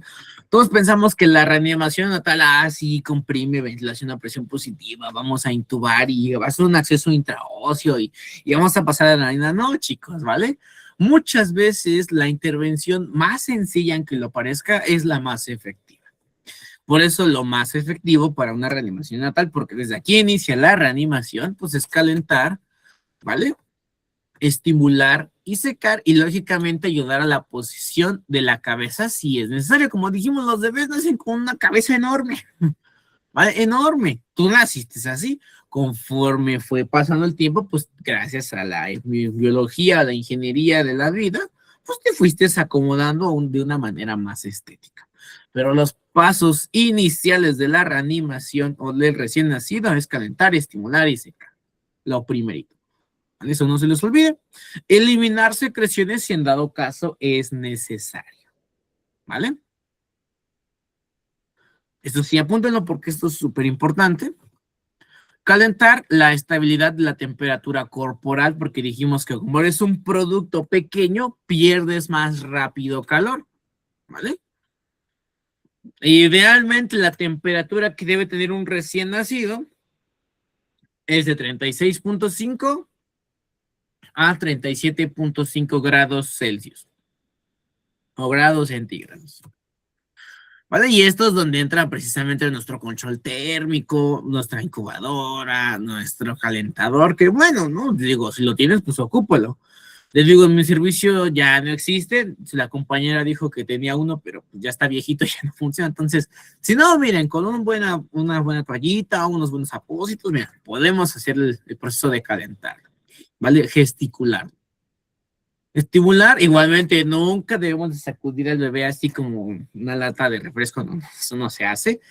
Y precisamente había un video por ahí un poco controversial que se volvió viral en redes sociales, que se volteaba propiamente al bebé y se le daban nalgadas. Pues eso a final de cuentas no es como que lo vaya a reanimar, ¿vale? Porque eso va a ocasionar más problemas que soluciones. Secar es algo muy importante. La piel húmeda que tienen probablemente los bebés o los recién nacidos, que es dada por el líquido amniótico, aumenta la pérdida de calor por evaporación. Entonces, si un bebé, un recién nacido, está mojado por el líquido amniótico, para evitar que pierda temperatura, pues es probablemente pues, secarlo bien para que se mantenga en esta temperatura idealmente. La posición de la cabeza es necesario, vuelvo a reiterar, cuando eres un pediátrico, eres un recién nacido, prácticamente un cuarto de todo tu cuerpo es la cabeza, a diferencia de cuando eres un adulto que apenas es un octavo, ¿vale? Y eliminar las secreciones si es necesario. Por ejemplo, aquí en esta bendición, ¿creen que sea necesario eliminar las secreciones? O sea, secarlo. ¿Ustedes qué dicen? ¿Cómo se ve el bebé? ¿Creen que sea necesario secarlo? Sí, está muy mojado, ¿Y qué es lo que pasa si está muy mojado por líquido amniótico? Pues pierde calor. pierde calor. Sí. Pierde calor, ¿vale? Entonces, los pasos iniciales antes de que digan, no, es que yo quiero intubar, yo quiero pasar medicamentos, poner un catéter umbilical venoso. No, no es eso. O sea, lo primordial de una reanimación de los cuidados del recién nacido son estos, calentar, estimular y secar. Y más del 85% de los pacientes con esto la va a armar, ¿vale? Con esto la va a armar. Ya a menos de que tenga muchas complicaciones, bueno, sí, ya requerirá de las demás intervenciones. Pero esto es la piedra angular de los pasos iniciales para el recién nacido. No te puedes brincar a hacer compresiones o aplicar ventilación a presión positiva si no has hecho esto antes. Porque a lo mejor el paciente únicamente haciendo esto va a llorar, ya no va a requerir más intervenciones. ¿Vale? Ahora, la posición de la cabeza sí es necesario. Como dijimos, y lo vuelvo a reiterar muchísimas veces porque nos hemos clavado tanto con la reanimación de un paciente adulto que decimos, no, pues sí, frente mentón y abrimos vía aérea. No, bueno, esos son adultos. evitar la hiperextensión. Tenemos que colocar precisamente al producto o al recién nacido en posición de olfateo o poner un rollo por debajo de los hombros para mantener una posición de olfateo, ¿vale? Hacer esta técnica se le conoce como Rosier. Lo que hacemos con esto es evitar la hiperextensión. ¿Por qué? Porque la cabeza del recién nacido es extremadamente grande. Dijimos que ocupa 1/4 de todo el cuerpo. Y si tú haces la famosa técnica de frente mentón o inclinación de cabeza, levantamiento de mentón que te enseñaron en tu curso de BLS Odonto, que está muy bien, pero pues que recién nacidos es muy diferente, pasa esto. Pues tengo una imagen. ¿Vale? Pasa esto, vean. ¿Cómo se ve la hiperextensión? Vean las dos imágenes. Súper extra mega hiperextendido, normal. O sea, y aparte recuerden la anatomía del recién nacido del paciente pediátrico.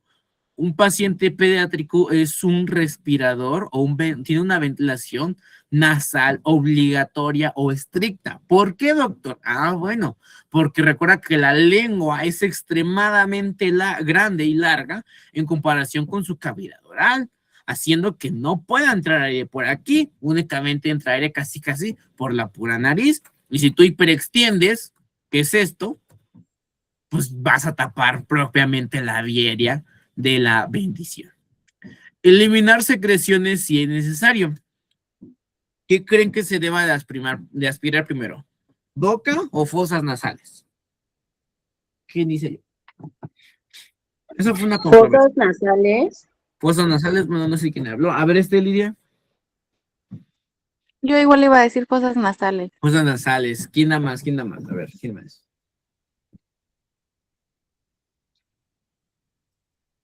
A ver, Patricia. Boca, profe. Boca. Ahora actualmente lo que primero que se tiene que aspirar es boca, precisamente porque es una cavidad más grande y pues ahí puede haber mayor residuo probablemente de líquido. Primero, y aquí lo estamos viendo en la imagen, primero se aspira boca y después se aspiran fosas nasales.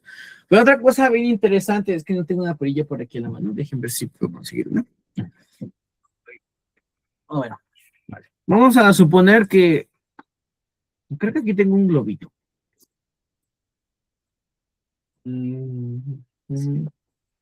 Está muy grande este globito. Pero bueno, vamos a suponer que este globito es la perilla, ¿no? Idealmente, lo primero que tenemos que hacer con la perilla es aplastarla, ¿no? Quitarle el exceso de aire, ¿vale? Y después introducimos, soltamos para que succione. No vayan a cometer el error de introducir primero la perilla, después succionar y después sacar, porque así estás introduciendo más el líquido, ¿vale? Más adelante, aquí lo bonito de esta presentación es que hay videos directamente de la AJA con simuladores donde nos explican qué se tiene que hacer primero, ¿vale? Vamos a ver esto. Evaluar la respuesta del recién nacido para determinar si el bebé está respondiendo a los pasos iniciales. O sea, tenemos que ver si realmente ya tiene tono, ya está respirando, ya está llorando, ¿vale? No debes de tardar más de 30 segundos, ¿vale? El bebé está apneico, jadea o boquea. Si el bebé respira después de los pasos iniciales, ya dijimos calentar, estimular y secar, pues vámonos directamente a evaluar la frecuencia cardíaca, porque este parámetro es el que me va a determinar si inicio con ventilación a presión positiva, administro oxigenación o vemos qué se hace. Número 1. Si la frecuencia cardíaca está por debajo de 100 latidos por minuto,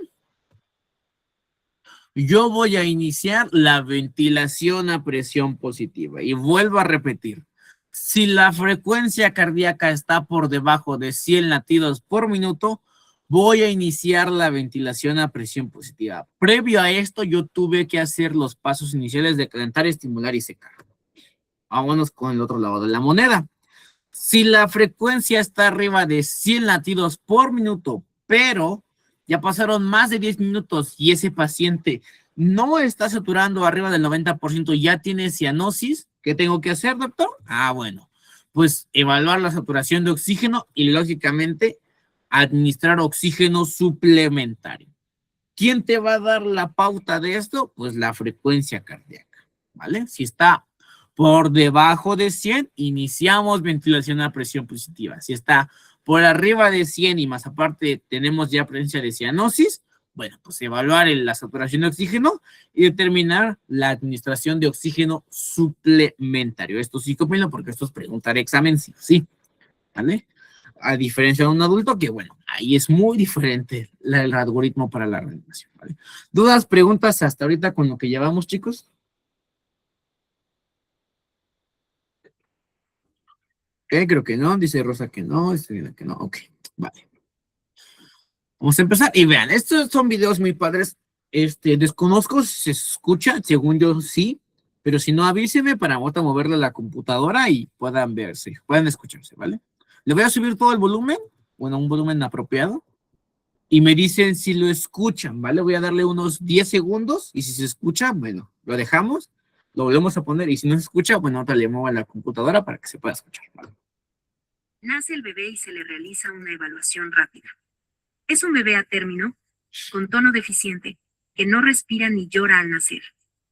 El bebé... Chicos, ¿se escucha o no se escucha? Sí, profe. Ok, vale, le vamos a subir de todas maneras todo el volumen para que pues no tengamos conflictos. Lo vamos a volver a poner desde el inicio, ¿vale?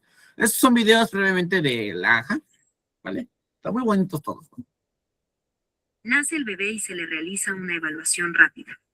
Es un bebé a término, con tono deficiente, que no respira ni llora al nacer. El bebé llega flácido y apneico al calentador. Se aspira la boca y la nariz previendo una posible ventilación con presión positiva. Se seca al bebé, se le quita la ropa húmeda y se le posiciona la cabeza para abrir la vía aérea. Tras estos pasos iniciales, la apnea persiste. Se comienza con VPP a los 60 segundos del parto.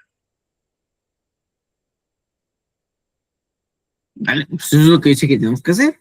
Calentar, estimular y secar. Si en dado caso no funciona, bueno, pues si no respira, pues valoramos.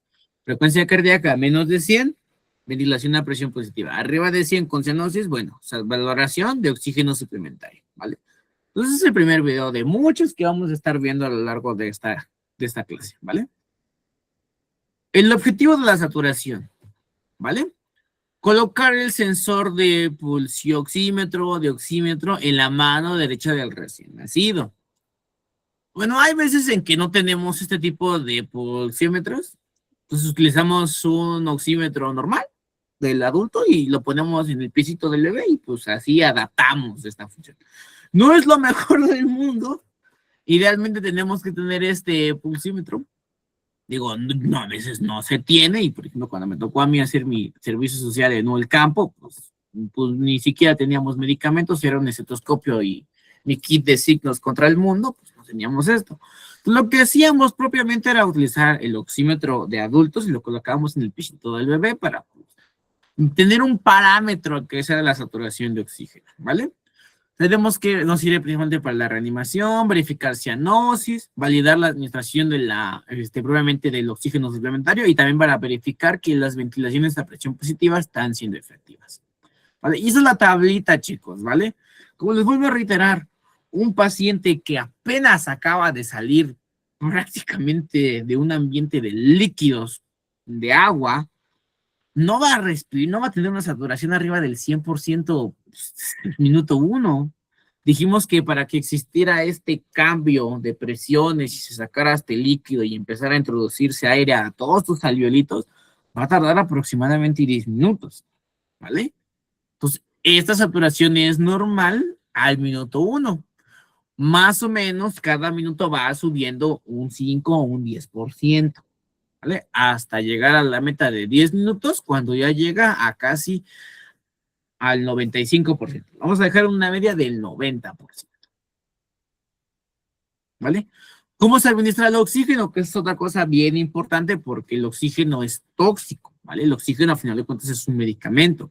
Mal utilizado puede causar muchísimos problemas. Lo ponen en la tablita para que no se les olvide. Administrar una fuente libre, secar, estimular, en dado caso utilizar el CPAP si es necesario.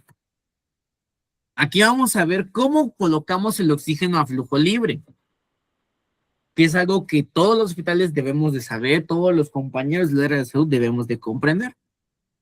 Vale, la voy a poner. Use la pulsioximetría si el bebé respira y su frecuencia cardíaca es de más de 100 LPM. pero no alcanza el rango objetivo de saturación de oxígeno. Comience con un 30% de oxígeno a flujo libre. El oxígeno a flujo libre se puede administrar de 4 maneras. Sosteniendo la mascarilla del reanimador con pieza entre cerca de la boca y la nariz del bebé. Sosteniendo la mascarilla de la bolsa no autoinflable cerca de la boca y la nariz.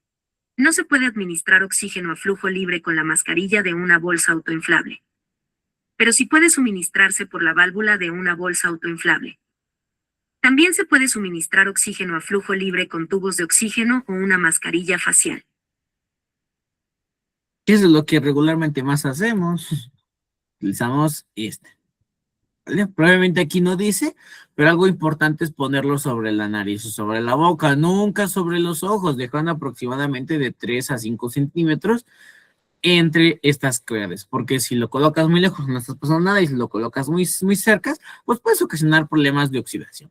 Principalmente en las córneas, el oxígeno le quema las córneas al bebé y pues lo vas a cegar básicamente, ¿vale? Entonces si lo puedes aplicar así, digo, es muy sencillo, pero sobre las cavidades, nunca sobre los ojos, porque si no vas a dejar ciego a ese paciente, ¿vale? Ahora, la presencia de líquido amniótico teñido por meconio nos habla principalmente de algo importante. Nos dice principalmente la intubación y la aspiración traqueal puede ser necesaria si la ventilación a presión positiva no pasa, no ventilan los pulmones o hay algún dato de obstrucción de la vía aérea.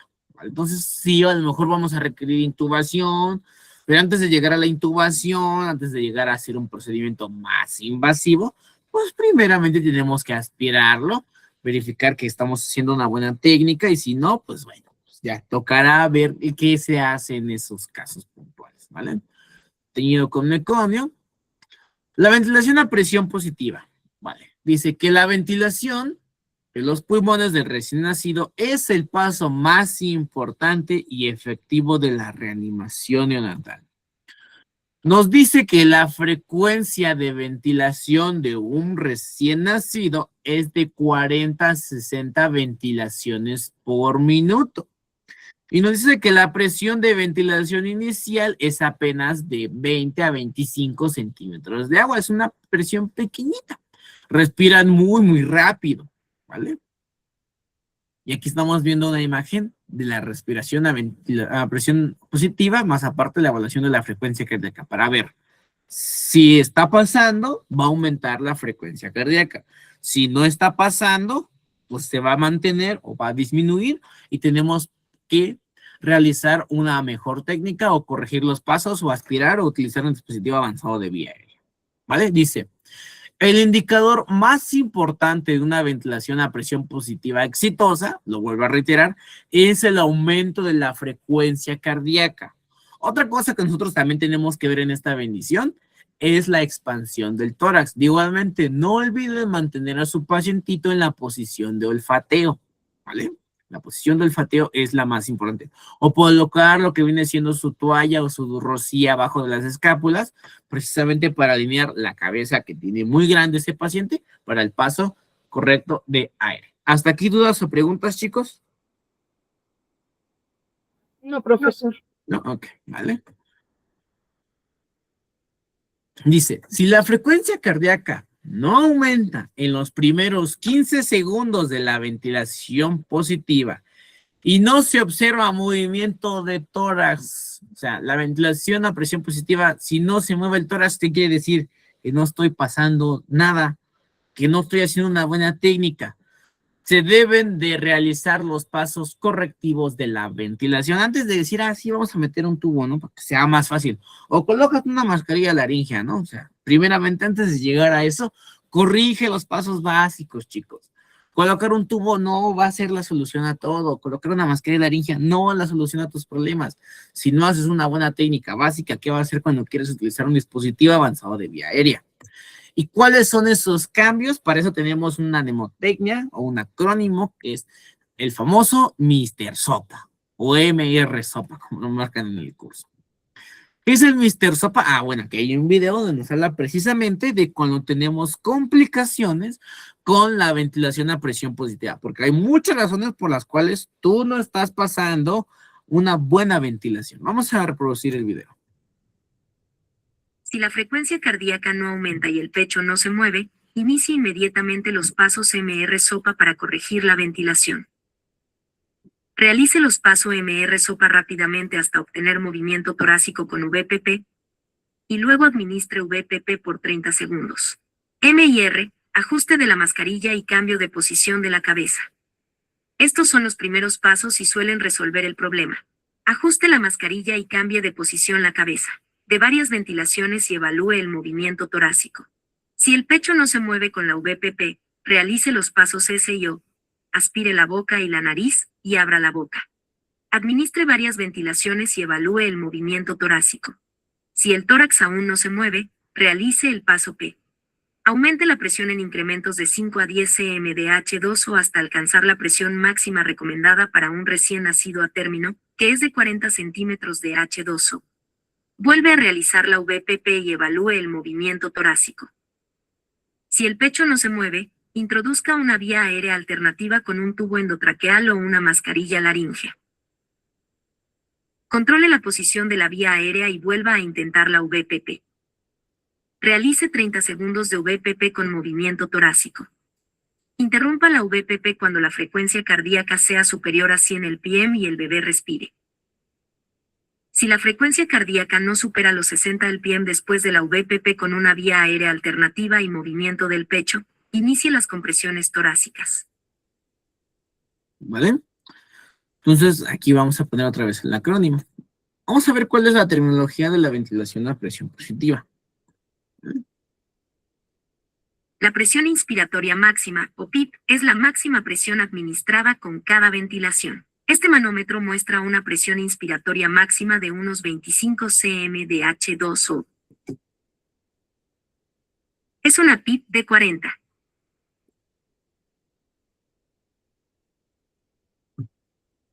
La presión positiva al final de la expiración o PIP es la presión que se mantiene en los pulmones entre una respiración y otra durante la ventilación asistida. Aquí, la PIP es de 5 centímetros. La PIP o presión inspiratoria máxima es de 25. Si un bebé recibe ventilaciones a 25/5, significa que la PIP es de 25 y la PIP de 5. Estos suelen ser los ajustes iniciales para un recién nacido a término. La presión positiva continua en la vía aérea, o CPAP, es la presión de gas mantenida en los pulmones entre una respiración y otra cuando el bebé respira por sí mismo.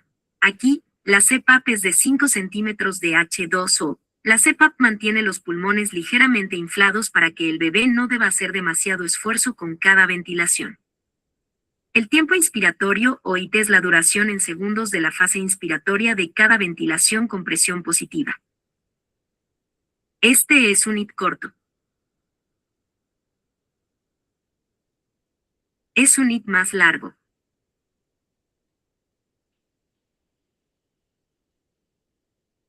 La frecuencia es la cantidad de ventilaciones asistidas por minuto. En este caso, la frecuencia es de unas 60 ventilaciones por minuto.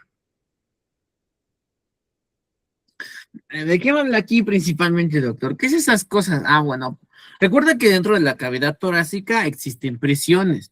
La presión que se encuentra en tu cavidad torácica, independientemente de la edad que tengas, es negativa. ¿Por qué? Porque directamente tiene que meter aire del exterior hacia el interior.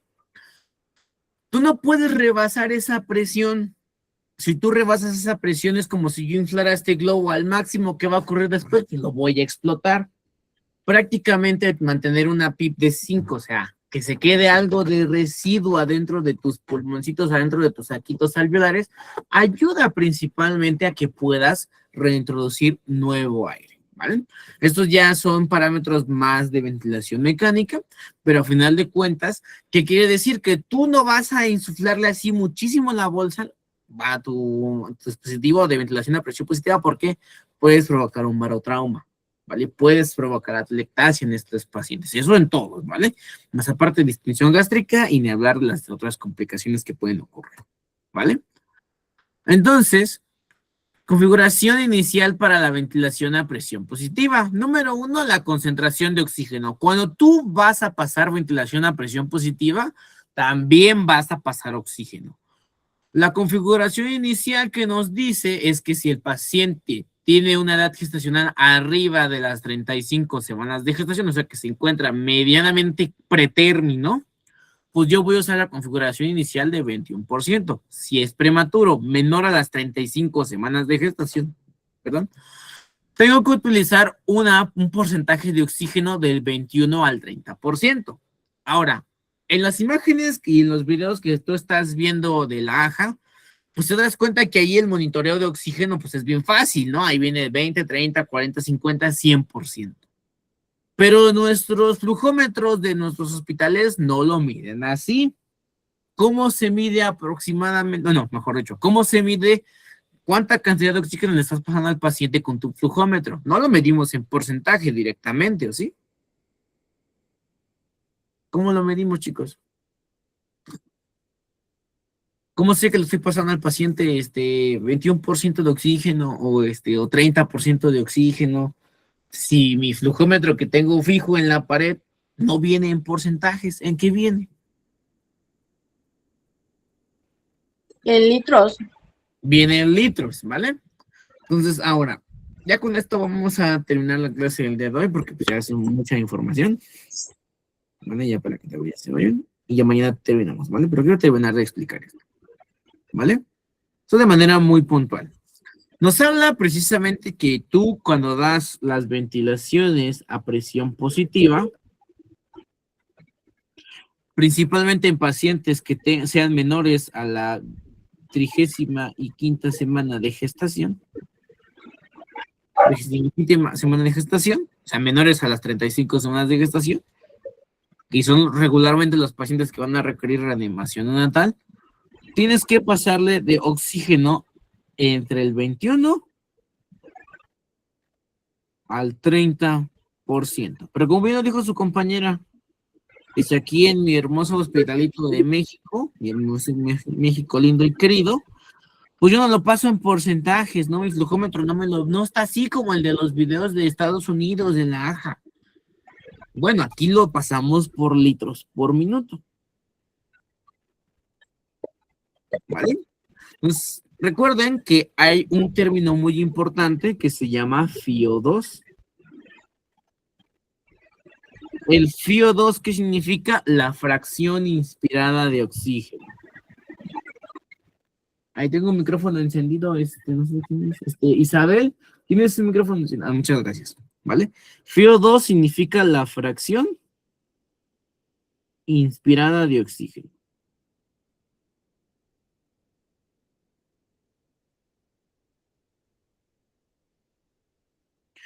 ¿Vale? El FiO2, la fracción inspirada de oxígeno, principalmente el ambiental, el que ahorita tú y yo estamos respirando,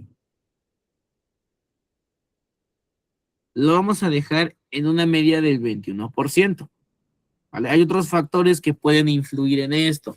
La altura del nivel del mar puede influir, entre otras cosas, ¿vale? Vamos a dejarlo en 21. Una bibliografía podrá marcarte 20.00.8. 20.089, o sea, vamos a dejarlo en 21, ¿vale? Para que no nos quebremos la cabeza. Ahora, aquí hay una constante, chicos. Cada litro por minuto que tú estés pasando de tu hermoso oxígeno suplementario va a equivaler al 4% de oxígeno, ¿vale? Eso que significa que si tú quieres llegar a una carga del 21%, ¿qué tienes que hacer? Número 1, tienes que utilizar tu FiO2 ambiental, o sea, el airecito que tú de por sí ya tienes aquí en presencia del ambiente, que dijimos que es del 21%. Entonces tú lo que vas a hacer es sumar estos 4%. ¿Cómo funciona esto? Pues agarras aquí a tu 21% que ya tienes de oxígeno en el ambiente, le estás pasando ahora al pacientito 1 litro por minuto, que dijimos que 1 litro equivale a 4% más de FiO2. Entonces, ¿qué vas a hacer con ese? Pues lo vas a sumar. Mire, ya tengo 21 menos 4, bueno, son 25%. Bueno, dices que a 1 litro, pues ya estás en la media de estos dos dispositivos, ¿vale? Ahora, siempre en esto hay como una pequeña trampa, porque siempre se le tiene que restar 1%, ¿vale? ¿Y por qué se le resta 1%, doctor? Ah, bueno, principalmente porque todo el circuito, así que todo el circuito que tiene tus dispositivos de oxígeno, pues van a restarse. Toda la manguerita del circuito va a restar 1% aproximadamente, ¿vale? Entonces, si tú quieres pasarle a tu paciente, cuando en una ventilación a presión positiva menor a las 35 semanas de gestación, una cantidad de oxígeno, una FiO2 del 21 al 30%, pues con 1 litro, incluso con 2 litros, estarías en la media. Vamos a hacerlo con 2 litros, que prácticamente sería sumarle otro 4.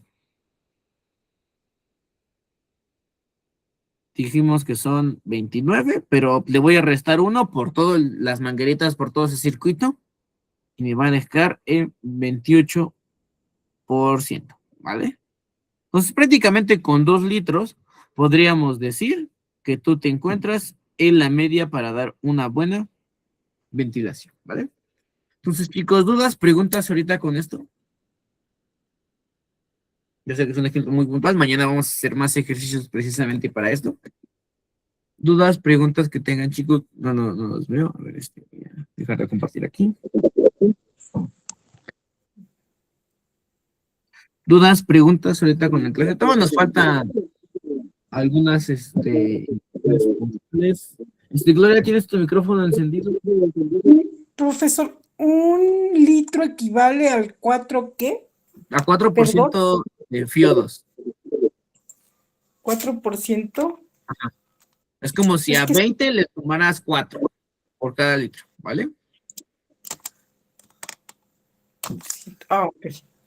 Vale, Sí, mañana vamos a explicarlo. Ahorita siento yo que ya ha sido mucha información la que hemos estado discutiendo. Todavía no hemos terminado con lo de la reanimación natal. Faltan puntos muy importantes, como lo es la ventilación a presión positiva, las contracciones torácicas, que es aquí donde ya hay cambios importantes. Bueno, nada más es uno, pero al final de cuentas es un cambio que sí o sí tenemos que saber, ¿vale?